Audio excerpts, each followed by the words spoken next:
Imagine a world where every word you hear is suspect, every promise a possible trap. You find yourself in a dimly lit chamber, the air thick with whispers of betrayal and ambition. History teaches us that truth, far from being a sanctuary, is a battlefield, and deception its most devastating weapon. Niccolò Machiavelli, the man whose name has become synonymous with cunning strategy, dared to argue that the skillful lie can be the key to power itself. In his era, a single rumor could topple a ruler. A well-timed falsehood could cement an empire. Machiavelli observed that people are drawn to the familiar comfort of half-truths rather than the harsh glare of reality. He wrote that a leader must learn to seem merciful, faithful, humane, honest, and religious, even while practicing cruelty, betrayal, and deceit when necessary. In this paradox, Machiavelli saw not moral failure, but an art form, a deliberate harnessing of human weakness to ensure survival and dominance. Today, we still grapple with these lessons. From political campaigns to corporate boardrooms, the lie whispered in private chambers echoes in our news feeds, turning public opinion and manipulating beliefs. Throughout this journey, we'll explore why lying isn't simply an ethical lapse, but a powerful psychological tool, how it shaped Renaissance court intrigue, and why its principles remain shockingly relevant. Prepare to question everything you believe as we uncover the seductive power of the lie and the hidden cost of winning at any price. 16th century Italy was a land of fractured city-states, each vying for supremacy with shifting alliances and sudden betrayals. Florence, Machiavelli's birthplace, stood at the epicenter of this chaos, a republic one moment, a Medici fiefdom the next. Young Niccolò traveled between courts, witnessing princes who embraced mercy one day and executed enemies the next. He saw popes field armies, dukes buy loyalty with gold, and ambassadors spinning rumors to topple rivals. In whispered corridors, he discovered that truth was pliable and trust a rare commodity. When the Medici were exiled in 1494, Florence tasted freedom and terror in equal measure. Citizens cheered Republican ideals even as foreign armies encircled the city walls. Machiavelli, serving as secretary to the Florentine chancery, negotiated treaties and collected intelligence, his pen as powerful as any sword. Yet he learned that treaties were broken when expedient, that oaths dissolved in the face of advantage. 2 years later, the French King Charles VIII invaded, and Florence capitulated. Loyalists turned traitors overnight. Friends vanished in midnight arrests. Machiavelli himself was imprisoned and tortured on suspicion of conspiracy. In those dark cells, he confronted the raw anatomy of power, its hunger, its cruelty, its indifference to morality. He studied how princes wielded lies like weapons and how subjects accepted half-truths to feel secure. After his release, he retreated to his estate and penned The Prince, distilling decades of turmoil into razor-sharp advice. He argued that rulers must master human frailty, their own and others, to survive. This crucible of war, intrigue, and shifting loyalties forged Machiavelli's pragmatism. He did not celebrate immorality for its own sake, but as a tool when ideals falter. In a world where mercy could invite invasion and honesty could mean death, the lie became not just a strategy, but a lifeline. Understanding this turbulent Renaissance world is essential to grasp why Machiavelli believed deception was the ultimate key to power. In The Prince, Machiavelli strips away illusions about leadership and lays bare a chilling reality. A ruler's survival depends not on virtue, but on control. And control, he insists, often demands deception. The most dangerous mistake a leader can make, he warns, is assuming that others will act with integrity. Power is not preserved by goodness, it is maintained through perception. One of his most infamous principles is simple but brutal. Appear virtuous but act decisively, even ruthlessly when needed. According to Machiavelli, a ruler must be willing to lie, break promises, and betray allies if it protects the state. But it must all be done behind a mask of honor and nobility. Public image must remain spotless, even if the private reality is soaked in blood. "Everyone sees what you appear to be," he wrote. "Few experience what you really are." He also emphasized that fear is more reliable than love. While affection is fleeting, fear keeps people in check. Love is conditional, fear is constant, so long as it doesn't breed hatred. Machiavelli urges leaders to be calculating, to use cruelty efficiently and only when absolutely necessary, but to never shy away from it. Then there's the strategy of controlling narratives. A successful ruler manipulates perception, framing events in ways that maintain authority. Whether through symbols, rituals, or calculated rumors, appearances are a tool of governance. Above all, Machiavelli saw human nature as fickle, self-interested, and easily manipulated. Therefore, a ruler must be part lion, strong and aggressive, and part fox, cunning and deceptive. The lion defends against wolves, the fox avoids traps. This combination, he believed, was the only way to survive in a world where moral purity is often punished and ruthlessness rewarded. These strategies weren't written as theory. They were distilled from real political bloodshed and betrayal. To Machiavelli, they weren't cynical, they were necessary. The Prince wasn't a villain's handbook, it was a manual for navigating a brutal, unstable world where truth alone could never guarantee survival. What makes a lie believable? Why do even the most intelligent people fall for manipulation again and again? To understand Machiavelli's enduring influence, we must look not only at politics, but at the human mind itself, the deep, invisible wiring that makes deception not only effective, but inevitable. Our brains crave certainty. We look for patterns, assign meaning, and assume the people around us are being truthful, because trust is the default. Evolution favored cooperation, but that same instinct makes us vulnerable to manipulation. A well-placed lie often doesn't have to be convincing. It just needs to be repeated, emotionally charged, or fit neatly into what we already want to believe. Psychologists call this the illusory truth effect. The more often we hear something, the more likely we are to believe it's true, regardless of evidence. Combine that with confirmation bias, our tendency to seek out information that aligns with our pre-existing beliefs, and the deceiver suddenly holds immense power. They don't need to change your mind completely, just nudge it in the direction you're already leaning. Machiavelli understood this instinctively.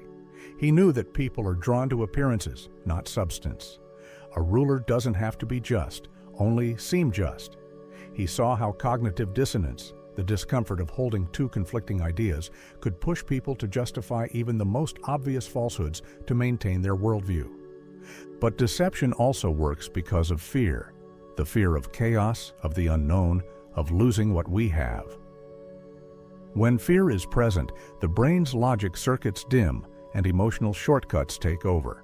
People become more pliable, more eager to believe whoever offers a sense of control, even if it's built on lies.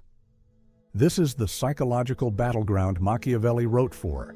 He didn't invent manipulation, he merely described what already worked and still works today.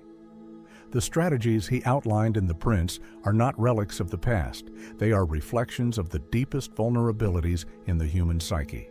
And as long as those vulnerabilities remain, the lie will always have a place in the arsenal of power. Reenactments show how a whispered rumor ignites hysteria more than a sober fact. We explain concepts like confirmation bias, cognitive dissonance, and the illusory truth effect. Machiavelli anticipated these mechanisms centuries ago. Psychological insights are illustrated with compelling visuals, neural networks lighting up, animated thought bubbles morphing. We reveal how deception exploits fundamental vulnerabilities, making Machiavelli's strategies timeless. This section engages the intellect while maintaining dramatic tension, illuminating why lies are not just moral failings, but scientifically potent forces. If Machiavelli's theories ever took human form, it was in Cesare Borgia. The son of Pope Alexander VI, Cesare was no ordinary prince. He was a master tactician, a man who played politics like a game of chess, where every piece was expendable, every move calculated. Machiavelli didn't just admire him, he saw Borgia as the living embodiment of his political philosophy. Borgia's rise was swift, brutal, and precise. He used his father's influence to consolidate power, but it was his cunning that kept it. When he entered a region, he often came bearing gifts, offering titles, promises of peace, even friendship. But beneath this charm lay something far more dangerous. One of his most infamous moves was how he dealt with rebellion in Romagna. After appointing a harsh governor, Borgia allowed him to restore order through fear and executions. Once peace was secured and the public had grown resentful of the governor's brutality, Borgia had the man killed in a public square, his corpse displayed for all to see. The message was clear. Borgia delivered justice. The real message? He had orchestrated both the problem and the solution. Machiavelli, who met Borgia personally during his diplomatic missions, wrote about this event in The Prince as a perfect example of calculated cruelty. Borgia knew how to manipulate perception, how to be feared without being hated, how to clean his hands while others did his dirty work. But even for a master of deception, power is fragile. After his father's death, Borgia's enemies closed in. He was betrayed, imprisoned, and eventually died in battle. His fall was as dramatic as his rise, a stark reminder that even the most strategic minds are not immune to shifting tides. Yet his legacy endured. To Machiavelli, Borgia wasn't a tragic villain. He was proof that strength, fear, and deception could be wielded with precision. He wasn't admired for his morality, but for his effectiveness. In a world where appearances ruled and betrayal lurked behind every curtain, Borgia played the game better than anyone else. For a time. Centuries after Machiavelli's death, his strategies are not only alive, they've evolved. The battlefield is no longer just royal courts and city-states. It's media headlines, campaign speeches, corporate branding, and social media algorithms. Today's princes don't wear crowns, they wear suits, sit behind podiums, and speak through carefully curated screens. But the methods? Still the same. Appear virtuous, conceal intent, control perception, and above all, lie when the truth is inconvenient. Take modern politics. Entire campaigns are built on carefully crafted narratives designed not to inform, but to manipulate. Leaked documents, misquoted soundbites, viral disinformation, each one a calculated move. Fabricated dossiers have influenced elections. Leaders deny proven facts while stirring loyalty through emotional appeal. The goal isn't to convince everyone, it's to confuse, distract, and divide. A fragmented public is easier to control. In the corporate world, CEOs present themselves as philanthropists while outsourcing exploitation. Companies boast ethical missions while lobbying behind closed doors for deregulation and tax breaks. When scandals emerge, PR firms manufacture apologies, redirect blame, and rebrand the lie as miscommunication. Machiavelli's lesson? Perception is reality. So shape the perception, no matter what's real. And on social media, manipulation happens by the second. Influencers build identities from scratch, selling curated lifestyles that don't exist. Algorithms favor outrage and half-truths because they generate clicks, not clarity. Deepfakes blur lines between truth and fiction. Bots amplify false narratives until they feel familiar, and thus believable. The Machiavellian state doesn't need to silence dissent. It just floods the airwaves with noise until truth drowns in the chaos. This is the new game of power, not total control, but total confusion. Not repression, but redirection. And the most dangerous part? Many of us willingly participate. We retweet the catchy lie. We buy the image. We follow the figure who tells us what we want to hear. We're not just victims of deception. We're its carriers. Machiavelli didn't predict the internet, but he understood something timeless. Humans are drawn to comforting illusions over harsh truths. That's why The Prince still resonates. Because in every corner of modern life, from politics to tech, we find the same old tactics. Only now they move faster, reach farther, and hide in plain sight.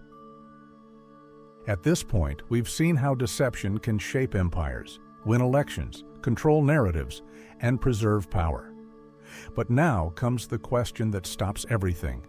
Just because it works, does that make it right? Machiavelli wasn't interested in morality. He was interested in results. He didn't ask, "Is this just?" He asked, "Does this keep you in power?" For him, the state's survival justified nearly any action. But for those who live under that power, for those deceived, what is the cost?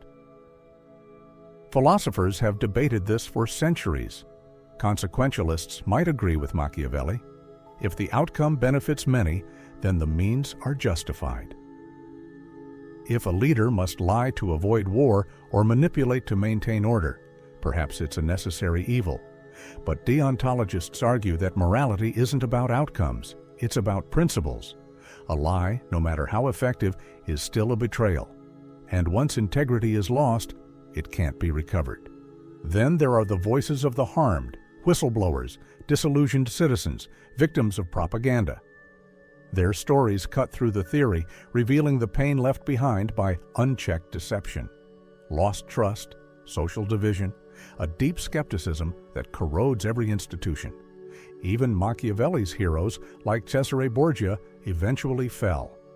Their methods worked until they didn't. Deception builds power, but it rarely builds loyalty. People may follow out of fear, but they rarely forgive manipulation when exposed. The moral debt accumulates even if it takes years to come due. So what kind of society do we create when victory becomes the only virtue? Can we function when everyone suspects everyone else of lying? Or does the game eventually consume the players and the board itself? This is the heart of the reckoning. Power gained through lies might feel secure, but it's always balancing on a fragile edge. The deeper question isn't whether deception works. It's whether a world built on it is one we want to live in. So, what do we do with all of this? We've walked through palaces built on lies, studied the minds that deceive, and seen how deception weaves through both ancient thrones and modern timelines. We've seen how Machiavelli pulled back the curtain and dared to say what many were too afraid to admit, that power often has little to do with truth and everything to do with perception. But now the question turns to you. In a world where manipulation is normalized and lying is incentivized, how do you choose to live? If deception gives you an edge, would you use it? If honesty costs you influence, would you trade it for silence? These aren't just questions for politicians and CEOs, they're questions for every person navigating relationships, workplaces, and communities. Machiavelli's lesson was never about villainy, it was about clarity. He forced us to confront what power truly demands and how easily it can corrupt. But understanding deception isn't the same as embracing it. In fact, awareness is what gives you a choice. You can sharpen your critical thinking. You can resist easy answers and seductive illusions. You can value truth not because it's always effective, but because it's the only foundation stable enough to build anything real. Truth is slow. It's inconvenient. It often loses in the short term. But over time, it doesn't just survive. It reveals, it exposes, it restores. So the final choice is yours. You've seen the tools of manipulation. You've heard the strategies of control. Now, in a world shaped by illusion, will you wear the mask or lift it?